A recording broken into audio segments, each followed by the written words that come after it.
Termodinamikanın birinci qanunu.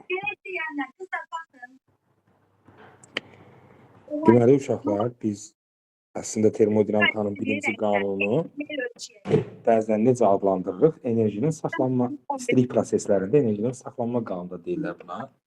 Termodinamikanın birinci qanunu sizin bayaqlarım ifadə etdiyiniz daxili enerjinin dəyişməsindən gəlir.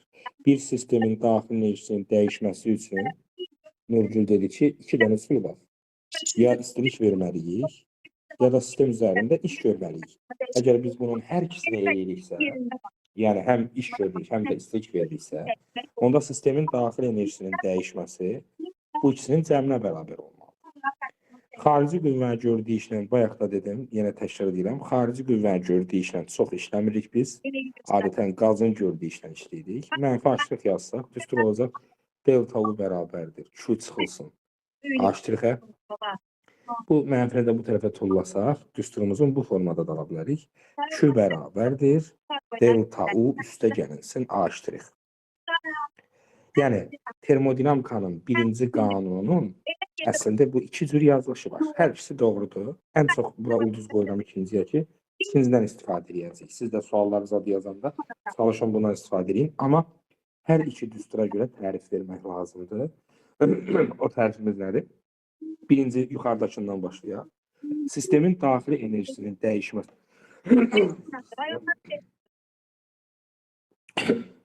Sistemin daxili enerjisinin dəyişməsi ona verilən istilik miqdarı ilə xarici qüvvələrin qaz üzərində gördüyü işin cəminə bərabərdir. İkinci düsturdan, yəni ikinci ifadədən çıxan tərif nətərdir? Sistemə verilən istilik miqdarının bir hissəsi daxili enerjinin dəyişməsinə, qalan hissəsi isə qazın iş görməsinə sərf olunur. Başa düşürsünüz yəqin ki, təriflərində qeyri-adi bir şey yoxdur. Termodinamikanın birinci qanunu belədir. Termodinamikanın birinci qanununu ideal qaz üzərindəki izoproseslərə tətbiq edə bilərik. A halı məsələn, izotermik prosesdən başlayaq. İzotermik prosesdə maraqlı bir şey baş verir. İzotermik prosesdə temperatur olur sabit. Temperatur sabitdir. Əgər temperatur sabitdirsə, onda onun dəyişməsi sıfıra bərabərdir. Onda daxili enerjinin dəyişməsi sıfıra bərabərdir. Əgər bu düsturdan, bax burada yazdığımız düsturda delta U sıfır olsa, Q nəyə bərabər olar? A'ya. A iştirika maşallah. Deməli, tərif də buradan deyə bilərik. İzotermik prosesdə ideal qaza verilən istilik miqdarının hamısı qazın iş görməsinə sərf olur. Məsələn, sual verəcəksən. Deyəcək ki, izotermik prosesdə ideal qaza 20 kilojol istilik enerjisi verdilər. Daxil enerjinin dəyişməsini tapın. Sıfır. Sıfır. Qazın gördüyü işi tapın. Mənfi 20 yox, mənfi 20 kilojol. 20 kilojol. Mənfisi nəzər. Yox, mənfi olmur axı. 20 verirsən 20 olur da. Hə, açdırıq qaz idi bəli. Bəli. Sən qaza qəşəng istilik vermisənsə, qazda şellənəcəkdə niyə mənfi olsun ki? Düzdür? Xarici qüvvəni qarışdırdım müəllim ona görə. Bəli. Xarici qüvvə bəli. İndi deməli izotermikdə hamısını yedi iş. Məsələn, başqa prosesə baxaq. Gəlin. İzoxor prosesə baxaq. Uşaqlar, izoxor prosesdə həcm sabitdir. Həcm sabitdirsə, onun dəyişməsi delta V sıfıra bərabərdir. Axı, işin də düsturunu bilirik. P delta V'dir. İş əsas həcmdən asılıdır. İzoxor prosesdə siz özünüz and içirdiniz ki, bayaq görülən iş sıfırdır. Əgər bu termodinamikanın birinci qanun ifadəsində iş sıfırdırsa, geriyə nə qalar? Delta U. Delta U. Deməli, belə çıxır ki, izoxor prosesdə ideal qaza verilən istilik miqdarının hamısı daxili enerjisinin dəyişməsinə sərf olur. Onda eyni problemi burada işləsək, Q bərabərdir, 20 kilojol istilik verdilər. Daxili enerji nə qədər dəyişdi? 20. 20 kilojol. Bəs görülən iş nə qədərdir? Sıfır. Sıfır. Mükəmməlsiniz. Hamısını götürün daxil enerji. İzoxor prosesdə. Digər bir prosesimiz izobar prosesdir.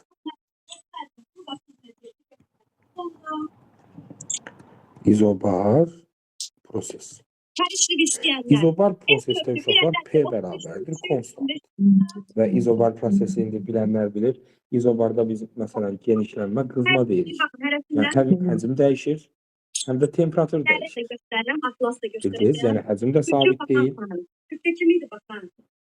temperatur da sabit deyil. Həcm dəyişirsə iş var. Temperatur dəyişirsə daxil işi dəyişir. Deməli, termodinam kanunun birinci qanunun ümumi riyazi ifadəsində dəyişiklik olmur. Yəni hər ikisi var. Hər ikisi var. Həm daxil iş var, həm də iş var. Amma bir sual çıxır ortaya. Bəs müəllim, biz sistemə istiriş miqdarı verəcəyik də, məsələn, bayaqki nümunədəki kimi yazsaq, qoy buraları təmizləyim. Məsələn, Q bərabərdir 20 kilojol yazacağam. Ay müəllim, indi mən burada delta U-ya nə yazım? A ştrixə nə yazım? Bayaq rahat idi, yazırdım. Bəs indi necə yazım? İndi yazmağı bilmək üçün nə var? Daxil necəyin düsturunu xatırlayırıq. Daxil necəyin dəyişməsi 2-də 3 nör delta T.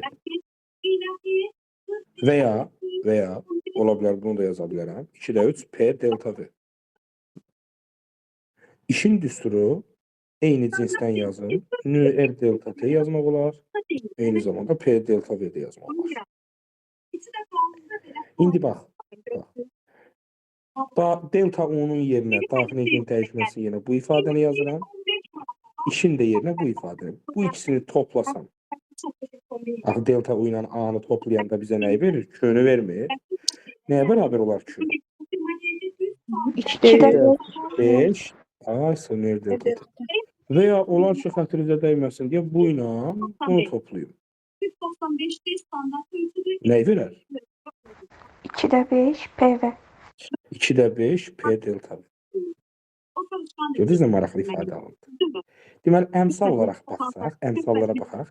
Q-nün əmsalı neçədir? Q-nün əmsalı 2/5'dir. Bunun 1/5'i gedib daxil enerjiyə, bir dənəsi də gedib işə. Bax, 2/5 Q-dür əmsal olaraq. 1/5 daxil enerjinin əmsalıdır. İşin də əmsalı 1'dir. Yəni verilən istilik miqdarının özünüz də görürsünüz ki, 1/5, yəni 15-25'in nə idi? 60%-idir. Deməli, daxili enerjinin dəyişməsi 0,6 hissəsini götürür istilik miqdarının. Qazın gördüyü iş isə 0,4'ünü götürür uşaqlar. Yəni 40%-ni götürür. Deməli, qaydaq nümunəmizə mən izobar prosesdə ideal qaza 20 kilojol istilik vermişəm. 20'nin 60%, yəni 0,6 hissəsi nə qədər? 12. Eləyir 12 kilojol. Deməli, daxil enerjinin dəyişməsi olacaq 12 kilojol. İşte 8. İşdə də təxminən bəli 20 budur, 12 də budur. Çıxanda 8 eləyir, elə də eləyə bilərsiniz. 20 0,4 birbaşa bərabərdir, 8 də yaza bilərsiniz. Hətta bəzən uşaqlar deyir ki, birbaşa eləmək istəyirəm. Delta U-nun özü də 1/5 nəyə bərabərdir? A ştrixə bərabərdir. Çünki biri 60'dır, biri 40'dır. Düzdür? Deməli, daxil enerjinin dəyişməsi işdən 1/5 dəfə çox götürür. Bax, bu da izobar proses. İzobar prosesdə termodinamikanın birinci qanunu dediyimiz kimi riyazi ifadəsi olduğu kimi qalır və burada 60'ın 40'a paylaşırlar öz aralarında. Əla. Bu bizim termodinamikanın birinci qanunun izoproseslərə tətbiqidir. İndi isə termodinamikada əsas məsələlərdən biri şartdır. İstilik mühərriklər. Sonunda çizgi olan göstereceğim. Nə? Rozdan 1-2 dənə qaldı.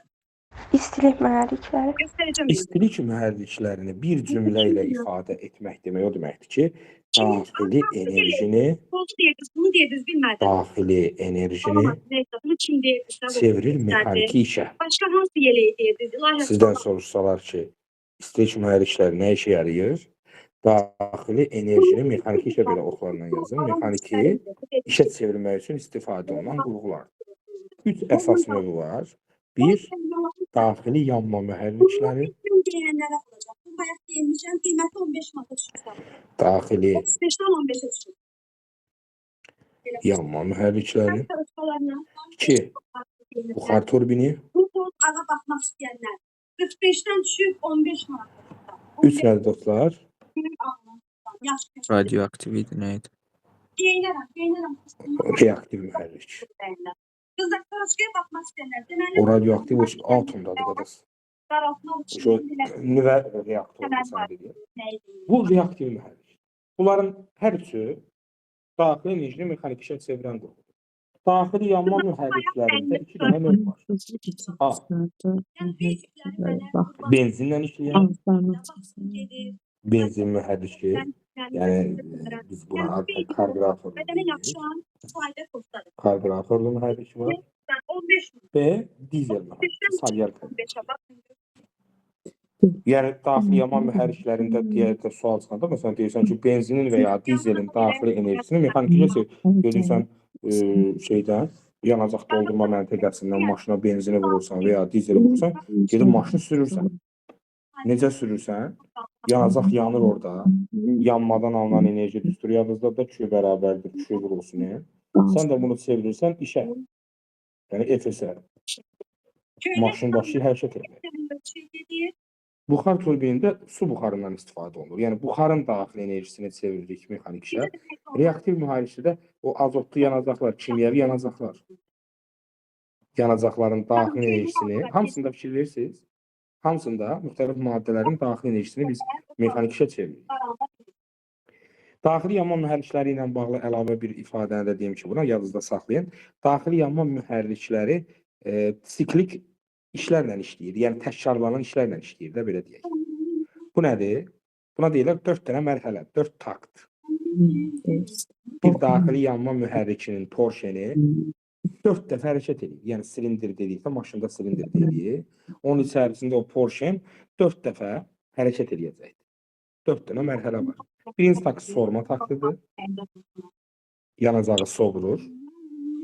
İkinci takt sıxılma taktıdır. Yanacağı sıxır. Üçüncü takt iş görmədir. Sıxılmış artıq yanacağı biz yandırırıq orada. Yandırırıq ki, şey başlasın. Dördüncüsü xaric etmədir. Kulşiteldən tüstü buraxırıq. Yəni o belə deyək də qalan enerjini də kulşiteldən biz atmosferə buraxırıq. Atmosfer burada soyuducu rol oynayır.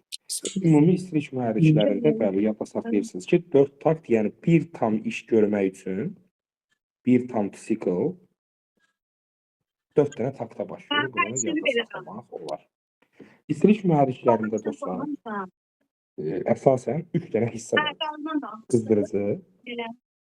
Bu onlardan da mən deyirəm. Qızdırıcıdan müəyyən miqdarda istilik miqdarı alırıq. Sonra bu qızdırıcı sayəsində müəyyən qədər iş görürük. İkincisi bilmirəm mən. və 95. artıq qalanı hara veririk? Soyuducuya.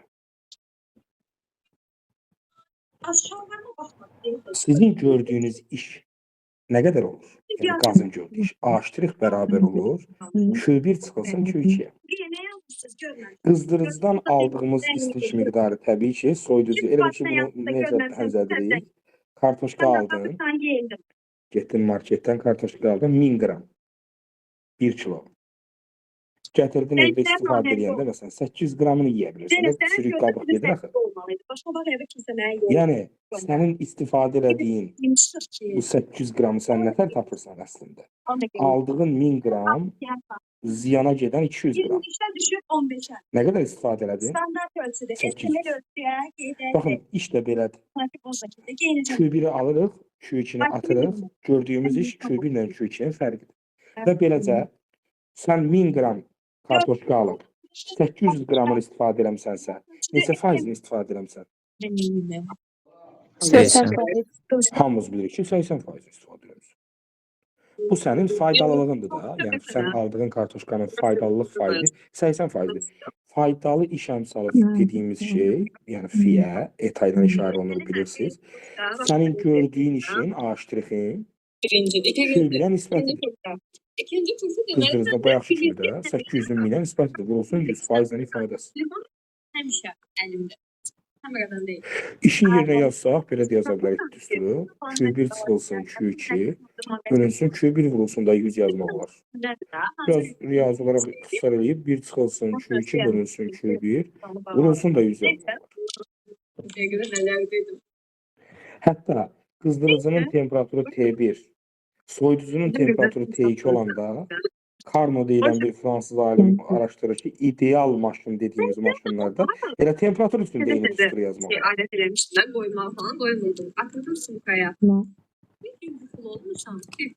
Bir gün yuxulu olmuşam dərsdə. Baxın, ulan bu üçün Gəlib atmışam belə olub üstünə qoymuşam.